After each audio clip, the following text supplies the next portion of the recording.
We are continuing where we left off in the Halachot of Lashon Hara. Again, it's very apropos leaving Tisha B'Av. We can say that Baruch Hashem, we've been studying these Halachot for over 100 days, and it's important that we are conscious and aware that part of the Churban was Sinat Chinam, and the Gemara tells us that Sinat Chinam presents itself primarily today in Lashon Hara. So we're discussing Toelet, very applicable Halachot, and we're discussing parameters of Toelet. Today we'll discuss constructive inquiries.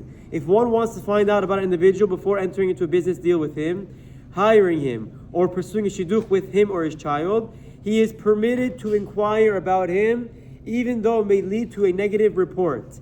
Since his purpose is toelet, for a constructive purpose, to avoid arguments and possible chilul Hashem, it is not considered Lashon Hara.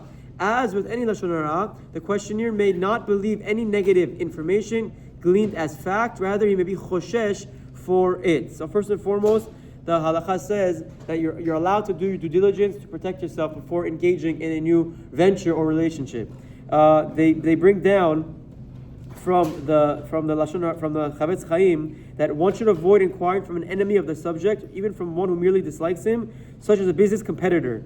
Not only will the questioner's goals not be accomplished, as the response will definitely contain falsehood or exaggeration, but even if the responder assures him that he's speaking the truth, the questioner will be causing him to violate the Isur of Lashon Hara, since it would be nearly impossible for him to have pure intentions when furnishing negative information about the subject. So the Chafetz Chaim does give a condition that when you do your due diligence, you have to be smart and understand who you're asking. If you know they have history, if you know there's beef, if you know that they're competitors or whatever it may be, you shouldn't necessarily run to ask them, because even if the guy is a tzaddik and can tell you that he's being honest, it's very difficult for the person who's responding to do it in a honest and sincere way. The questioner must inform the person of his intent in asking the questions so that he knows there is a toelet. Once he is aware of the toelet, he is permitted to respond even if he has negative information. He must not exaggerate, and he must adhere to the other conditions of toelet as well.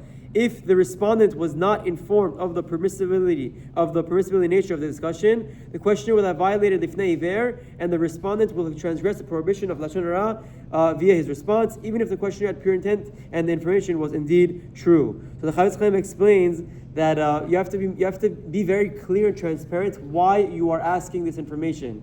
Why is this important? Because often when it comes to shidduchim or business, people are sensitive. They're quiet. They don't want everyone knowing. So in that scenario, the Chafetz Chaim says that, okay, I understand your sensitivity, but when you want to hear and ask about others, you need to make it clear why you're doing so. You have to make it clear to the person that you're getting information that there is a clear toelet involved, and that way you prevent anyone from violating Lashon Hara in this realm. We'll wrap up here. We'll continue with this again tomorrow. B'ezras Hashem. Have a wonderful day and Shabbat Shalom.